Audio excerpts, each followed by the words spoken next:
तो जाहिर है कि वो ये संदेश देना चाहते हैं इस देश के लोगों को कि हमारी नजर है कि आज चुनाव आयोग बहुत दब्बू है या उसका दुरुपयोग किया जा रहा है। और सरकार को इस संदेश देना चाहते हैं कि आप ये मत समझिए कि हम नहीं जान रहे हैं कि खेल क्या चल रहा है। तो अब तो ये पार्टी और पार्टी के कार्यकर्ता कैसे इस चुनाव आयोग के रहते धांधली नहीं होने देंगे, ये तो इन्हीं को तय करना पड़ेगा। हमारा आपका काम एनालिसिस करना है। मैं दूसरे मुद्दे पर आता हूं। देखिए, एक बात जान लीजिए कि उस पूरे मैनपुरी चुनाव में ए टू जेड मुद्दा सिर्फ एक है, और वो है मुलायम सिंह।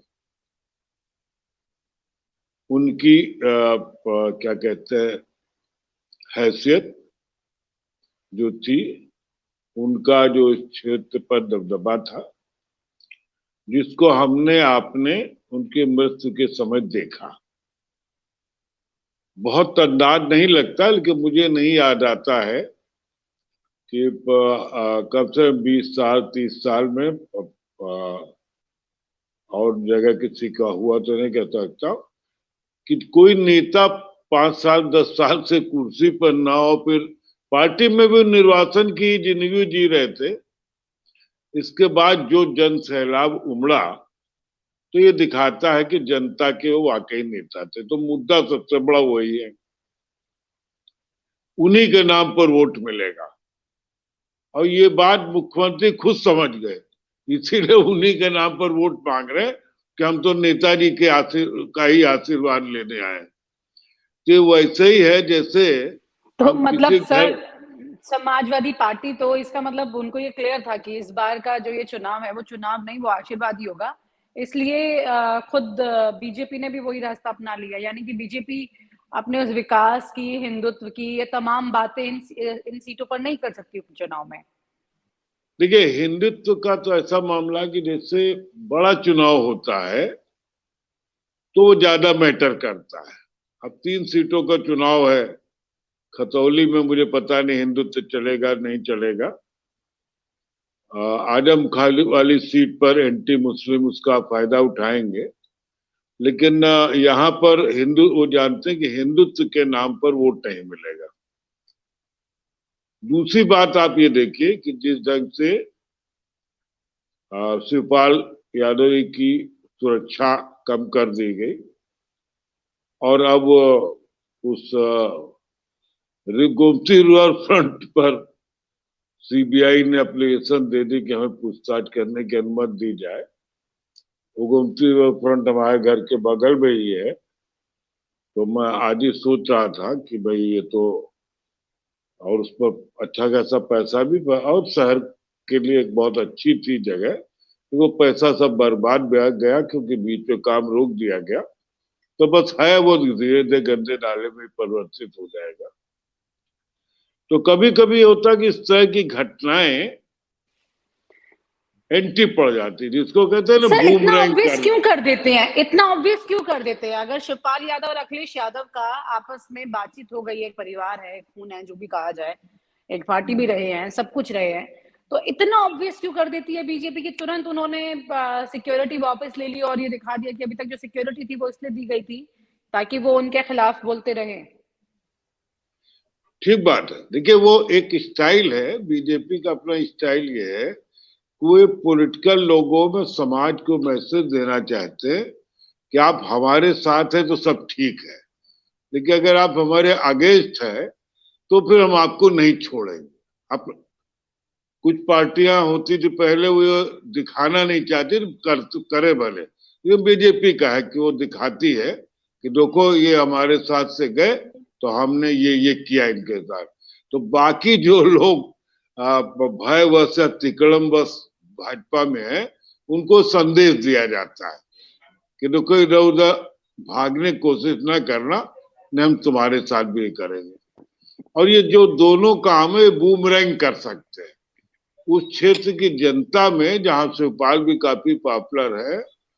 और ये बात तो शुरू हो गई है, शिवपाल जी ने कह रहे हैं, आधे लोग भी कह रहे हैं हमारी कई लोग बात हुई तो लोगों ने कहा कि साहब क्षेत्र में इस बात को लेकर चर्चा कि भाई ये भी कोई तरीका है कि कोई आदमी आपके साथ रहेगा तो बहुत अच्छा है, और आपसे अलग हो जाएगी तो आप उसको सुरक्षा, और सुरक्षा से ज्यादा वो जो गोमती रिवर फ्रंट 5 साल से आप बैठे हुए इस फाइल पर, क्यों नहीं जांच किया आपने? ठीक सर, ओके सर। और रविंद्र सीबीआई जी से कर पूछ रहे लेते हैं सर। हैं। हाँ, जी रविंद्र जी से पूछ लेते हैं सर ये चीजें। एक तो शिवपाल यादव जो है, अब वो खुल करके अखिलेश यादव के साथ बोलने लगे हैं, और बिल्कुल जिसे कहते हैं ना, हेड टू हेड ले लिया है उन्होंने रविंद्र जी बीजेपी से। और ऐसे में उन्होंने पहला नंबर तो अपनी सिक्योरिटी गंवा दी है। तो क्या मेरे ख्याल से नेटवर्क इशू उनका कुछ हो रहा है शायद। हाँ, वो गड़बड़ हो गया। सर मतलब ये थोड़ा अक्सर जब इस तरह की तस्वीरें सामने आती हैं तो कुछ ऐसी आपको चीजें याद आ रही हैं जो कि पिछली और बाकी सरकारों में भी ऐसा हुआ हो, मतलब खास तौर से अगर हम यूपी की बात करें तब भी कुछ खास लोगों को सिक्योरिटी देना, मतलब सरकार करती है ऐसे कुछ अपने खास लोगों नहीं, को दो सिक्योरिटी दो देना दो कुछ। चीजें देखिए, वो सिक्योरिटी देना ना देना हमेशा गवर्नमेंट का ही प्रिविलेज है। सरकार मान लेगी कि आपको सिक्योरिटी देना है तो कप्तान से वही रिपोर्ट आ जाएगी, और आपको नहीं देना चाहेगी तो कप्तान से रिपोर्ट आ जाएगी कि इनको सिक्योरिटी की जरूरत नहीं है। मुझे याद, अब पिछली सरकारों में हमारे सामने किस्से होते थे कि नेता आता था कि वो सिक्योरिटी दे रही थे, तो नेता लगातार दबाव में बना रहा, इसलिए 3-3 महीने की सिक्योरिटी तक पर मामला आ गया। पहले होता रहा कि साल भर दे दी, तो साल भर तक नेता आएगा ही नहीं आपके दरबार में। तो फिर 6 महीने किया, 6 महीने के बाद 3-3 महीने करने लग गए कि अच्छा 3 महीने की सिक्योरिटी दी, और तीसरे महीने से नेता फिर मुख्यमंत्री चक्कर लगाने लगता, करे नेताजी हम तो बहुत परेशान हैं। नेताजी से मतलब मेरा सिर्फ नेताजी से नहीं है, whosoever was over that post, जो भी मुख्यमंत्री होता ना, और ये कहने लगता है, उससे आप आ जाते कि हमारी सिक्योरिटी देखिए बड़ा खतरा है और आप लोग छीने ले रहे हैं। मैं फिर उस पर आ जाता जो मूल मुद्दा था, मैं सिक्योरिटी हटा, क्योंकि अभी वाई तो है ही है ना, तो उसमें कोई बहुत अंतर नहीं पड़ता है। असली बात में गोमती रिवर फ्रंट की मान रहा हूं, और मैं एक बात कई बार मैंने आपके चैनल पर भी कही और जगह भी कही, और ये मेरी आशंका अभी भी लगातार बलवती है कि देखिए नेताजी की वजह से बहुत सी जिसको कहते हैं ऐसी चीजें थे जिन पर भाजपा बचती थी, क्योंकि नेताजी ने भाजपा के लोगों को भी जमकर ओबलाइज किया था, और जिसके लिए किसी इतिहास की पुस्तकालय में जाने की जरूरत नहीं है।